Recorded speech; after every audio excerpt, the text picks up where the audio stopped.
창세기 41장에 있는 말씀으로 영감을 받은 사람 요셉에 대해서 말씀을 나누고자 합니다. 창세기 40장에 억울하게 요셉이 어디에 들어갔죠? 감옥에 들어갔죠. 감옥에 가보니까 떡 맡은 장관, 술 맡은 장관도 한 감방에 들어왔어요. 그러니까 높은 사람들끼리 같이 들어있는 거예요. 자기도 그 대장네 집에 이 관리 담당 총괄 이 총리로다가 있었던 사람이기 때문에 자기도 높은 사람이거든. 요즘으로 말하면 국방부 장관 비서실장이라고 하면 그 정도 자기도 나름대로 높은 직분에 있었던 사람이기 때문에 요셉도 같은 떡 맡은 장관, 옛날에 음식에다가 약을 넣으면 큰일 나잖아요. 왕이 죽으니까 그런 사람들도 굉장히 직급이 높아요. 그래서 장관이라고 불렀어요. 그래서 술 맡은 장관, 술에다가도 약 타가지고도 막 죽어, 왕이 죽어버려. 그러니까 그런 사람도 직급이 높고 대우를 잘해줬어요. 그런 수준에서 요셉이 같이 깜빵에 들어간 겁니다. 그런데 술 맡은 장관, 떡 맡은 장관이 꿈을 꿨는데 이 꿈에 해몽을 못 했는데 요셉이 착 해몽을 해줘버렸어요. 근데 그게 맞을까 안 맞을까 했는데 술 맡은 장관은 술술 당신은 풀려나서 복직할 겁니다. 떡 맡은 장관은 당신은 크게 죽어버릴 겁니다. 그랬더니 떡 맡은 장관은 그거 나무에 매달려서 죽고 사형당하고 술 맡은 장관은 술술 풀려나가면서 아이고 이 복채를 어떻게 갚을까요? 아마 그렇게 마음에 빚을 져서 감사하다고 했겠지. 그런데 그저 나한테 복채 줄 생각은 하지 말고 꿈에 해몽한 값으로 나 억울하게 들어있으니 나 좀 꺼내달라고. 아이고 여부가 있겠느냐고 말만 그렇게 해놓고 까맣게 잊어버렸어. 그런데 41장에 창세기 41장에 바로왕이 또 꿈을 꿨네. 근데 꿈을 꾸고 나서 그 꿈을 해몽할 사람이 아무도 없는 거예요. 학자나 박사나 점쟁이나 무당이나 다 불렀어도 모두가 꿀먹은 벙어리야. 모르겠어. 그런데 그때 딱 생각이 난 거예요. 술 맡은 관이 감옥에서 그 요셉이라고 하는 히브리 청년이 있는데 얼마나 잘 맞추는지 쪽집게 아주 쪽집게처럼 쏙 뽑아서 맞추는 청년이 있는데 왕이시여 어떻습니까? 그 청년 한번 불러볼까요? 당장 데리고 오느라 그랬더니 목욕을 하고 면도를 하고 마사지를 하고 머리를 감아 빗고 좋은 옷으로 싹 갈고 냄새나게 하고서 왕 앞에 갈 수 없잖아요. 사람은 나이가 들을수록 이게 냄새나기가 쉬워요. 몸에서 취해. 더군다나 안 닦으면 더 그래. 그래서 나이가 들을수록 더 자주 닦아야 돼. 오늘도 전 주일날에는 꼭 아침에 목욕을 하고 나오거든요. 사람들 만날 때 더 깔끔하게 해야 해요. 이게 여자들보다 남자들 냄새가 더 나기가 쉬워요. 그래서 양치도 깨끗하게 하고 가글도 하고 자주 이렇게 목욕도 하고 소변을 봐도 남자들 그냥 툴툴 털고서 이렇게 하니까 소변 끝에 오줌이 묻어가지고 거기 오줌 냄새가 나는 사람이 있어요. 그래서 그 소변을 보면 남자들은 손으로 그걸 싹 닦고 손도 씻고 거기도 다시 성기도 다시 그 오줌 줄기에 오줌 묻은 데도 다시 물로 닦아야 돼. 공중 화장실에서. 그래서 그 손 닦는 데가 다 있는 거거든. 그러니까 재치 있게 아무도 없을 때 그렇게 안 그러면 물티슈로 닦든 그렇게라도 해야 냄새가 나지. 그렇지 않으면 찌린내가 나고 막 이러거든. 그 옷도 자주 갈아입고.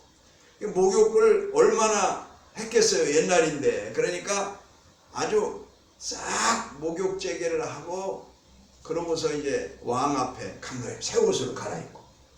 옷도 자주 갈아입어야지 속옷도 그렇지 않으면 냄새 나잖아요. 왕 앞에 가가지고 해몽을 딱 하는데, 왕이시여, 왕이 꾼 꿈은 제가 해몽을 해드린다. 제가 하는 것이 아니고 하나님이 하시는 겁니다. 하나님이 영적으로 하시는 겁니다. 그래서 여차저차저차차저차차 하면서 다 얘기를 했더니 너무 그게 기가 막히게 맞는 거예요.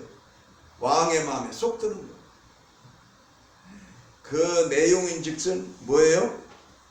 왕이, 바로 왕이 나일강변에 가서 딱 서 있는데, 처음에는 탐실하고 막 살이 이렇게 찐 암소 7마리가 올라오더니, 조금 있다가 또 삐쩍 마른 그런 소 암소 7마리가 또 나타나더니 이 살찐 소를 다 잡아먹어버리더라. 근데 그 한 번이면 끝난 게 아니라 2번 그래서, 2번째는 또 이삭이 아주 탐실한 그런 이삭이, 가을 이삭 알죠? 이렇게 이삭이 영글어 가지고 탐스러운 이삭이 7개가 7단이 있는데, 삐쩍 말른 이삭 7단이 또 그거를 또 다 잡아먹었다. 2번 그렇게 한 것은 하나님이 확실하게 할 의도가 있다. 우리가 무슨 말 할 때도 그렇잖아요. 약속 한 번 말하고서 잊어버릴까 또 얘기하는 거야. 확실해야 돼. 또 얘기하는 거야. 확실하잖아요. 그러니까 하나님이 꿈을 한 번 꾸게 한 것보다 2번 그렇게 한 것은 확실하다. 처음에 틈실한 살찌고 건강하고 틈실한 소 7마리, 암소 7마리는 7년 풍년이다. 또 틈실한 이삭 7단은 뭐예요? 아주 그것도 풍년이다. 아주 잘 익은 7 이삭. 그리고 삐쩍 말른 7 암소와 삐쩍 말른 7 이삭은 흉년이다. 그러니까 풍년이 7년 동안 드는데, 그때 끝나고 나면 항상 그럴 줄 알고 실컷 먹고 마시고 니나노 하고 실컷 이러다가 보면은 그 다음에 7년 흉년 때 다 굶어 죽는다. 그러니까 이 왕이 잘 치리하도록 하나님이 풍년 들었을 7년 동안에 잘 곡식을 남아도록 하는 걸 저축을 해가지고 애껴서 하고, 흉년 때 팔고 나눠주고 이렇게 하면은 외국 사람들까지 다 살아와가지고 나라가 부강해질 것이다.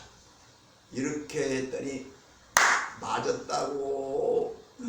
그러니 훌륭한 영감이 있는, 영감이 뭐 남편 죽은 저기 과부가 좋아하는 영감 그거 말고 인스피레이션, 하나님이 주시는 신령한 기도에서 받는 영감 알죠? 네. 그런 영감이 있고 지혜가 뛰어난 젊은이를 총리로 세워서 이 일을 감당하라고.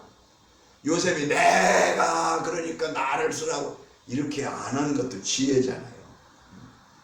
또 웬만한 사람 같으면 내가 그 일을 하겠다고 이렇게 말하면 오히려 또 점수가 깎일지도 몰라. 근데 요셉은 자기라고 안 하고 그런 사람 한번 찾아보시오. 훌륭한 사람. 그랬더니 왕이 요셉 당신보다 더 영감 있는 사람이 어디 있겠느냐고, 이 세상에 이런 걸 다 아는 거 보니까 당신이 총리하라고. 그래서 왕이 가지고 있는 인장 도장 이거를 빼가지고 요셉의 손에 쫙 끼워줬어. 아이고 그만두시지 마시지 그러고서 거기다 꼈어. 인장 도장은 뭘 얘기하느냐?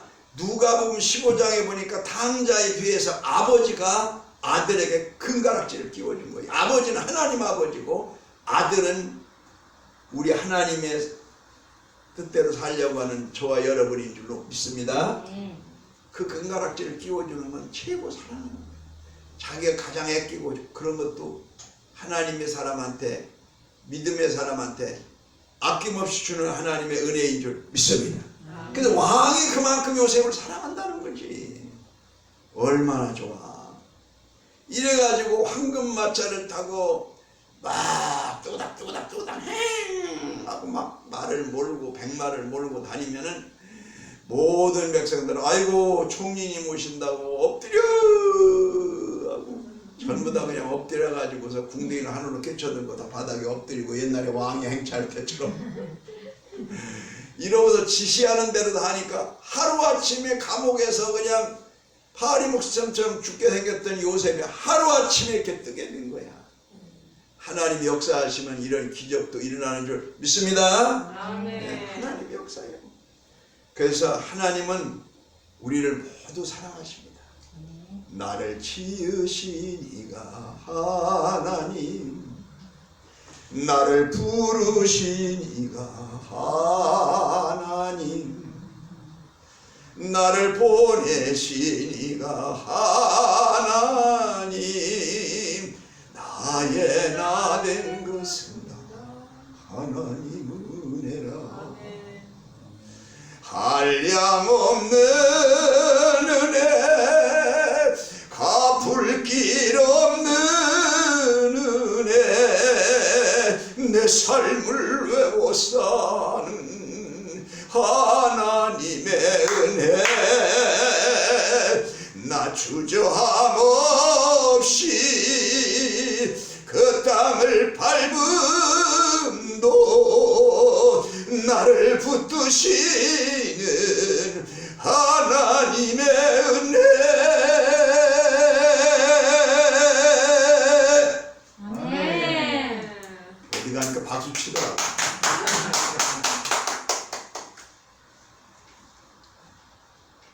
이 요셉이 아마 그런 찬양을 부르고 싶었을 거예요. 그런 찬양. 나를 이곳에 보내시니, 감옥에 보내시니도 하나님, 나라의 총리로 보내시니도 하나님, 억울한 것 같았지만 꽁꽁 묶어가지고 노예로 팔아서 이곳에 외국으로 보냈던 것도 하나님. 그때는 원망스럽고 왜 하나님이 계시면 나를 이렇게 억울하게 하나, 충성을 했으면 보디발 장군의 집에 상을 줘야 될 것이지 왜 감옥에 또 보내나. 그렇지만 후일에는 그것도 하나님의 은혜다. 감옥에 간 것도 은혜요, 종살이 간 것도 은혜요. 이 모든 것들이 결국은 잘되고 감사하게 역사하신 줄로 믿습니다. 저와 여러분들을 세상에 보내신 이도 하나님, 또 이 교회에 보내신 이도 하나님, 또 오늘날 같이 이렇게 여러가지 하나님께서 우리를 지켜주신 이도 하나님이기에 그분에게 우리는 모든 전권을 다 맡겨야 될 줄 믿습니다. 그리고 감사만 하면 모든 것이 합력하여 선을 이루게 될 것입니다. 그러므로 오늘 우리는 하나님의 말씀을 들을 때에 그 말씀을 어떻게 들으라고 그랬어요? 데살로니가서 2장 14절에 말씀 선언문 같이 하나님의 말씀을 받을 때에 사람의 말로 받지 아니하고 하나님의 말씀으로 받으니 진실로 그러하도다. 이 말씀이 너희 믿는 사람들 가운데 역사하느니라. 데살로니가전서 12장 13절. 믿는 사람들에게는 역사가 일어나. 그래서 요셉은 믿음을 가지고 역사를 일으켰습니다. 그래서 실제 그 해부터 막 풍년이 들기 시작하더니 7년 동안에 근검절약해서 저축을 해뒀어요. 사람이 돈 번다고 해서 항상 벌리는 게 아니고, 잘 된다고 항상 잘 되는 게 아니고, 건강할 때 건강은 저축해 놔야 되고 관리를 잘해서, 병들었을 때 건강 챙기려고 하지 말고, 돈이 있을 때 너무 함부로 낭비하면서 흥청망청 막 그냥 낭비하지 말고, 그럴 때 잘 이렇게 비축해 둬야 돼요. 적당하게 지혜롭게 관리를 잘해야 돼요. 7년 동안 그렇게 풍년이 들었을 때에 막 함부로 낭비하지 않고 적절하게 근검절약 그래도 하면서 했더니 많은 곡식이 남아서 창고에 두었더니, 걷어서 두었더니 7년이 6년이 들어올 때 다 먹고도 배고프지 않고 외국에 팔기도 하고 놀라운 역사가 일어난 거예요. 이런 지혜가 있다. 우리가 어려울 때를 생각해서 항상 우리는 이렇게 지혜를 모아야 될 줄 믿습니다. 네. 그래서 요셉이 하루아침에 정치를 잘해가지고 이름만 바로왕이 왕이고 최고지 실제 경영은 요셉에 의해서 요셉의 인기가 최고였던 거예요. 그래서 이 애굽 전 일대에 요셉의 이름이 하나님께 영광을 돌렸다는 것. 우리는 세상을 살다 보면 어려운 일들이 많이 부닥치게 됩니다. 요즘 이 코로나로 인해서 많은 사람들이 어려워하죠. 그러나 이것도 코로나도 결국은 하나님께 감사로 바꿔질 줄로 믿습니다.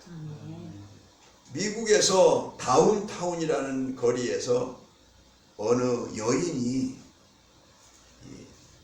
나이 드신 여인이 허름한 옷을 입고 거리에서 버스킹 공연을 했어요.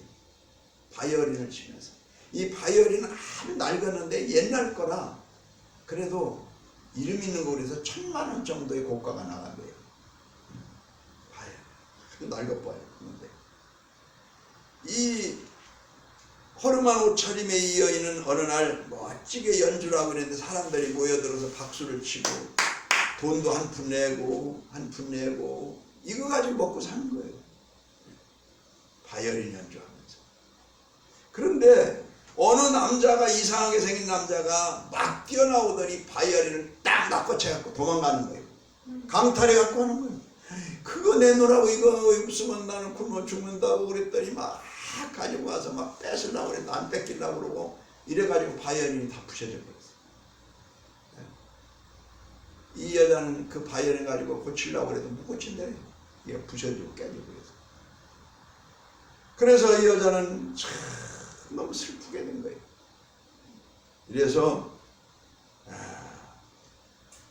굶어 죽을 수밖에 없는 노숙자가 됐어요. 여인이 52살이야.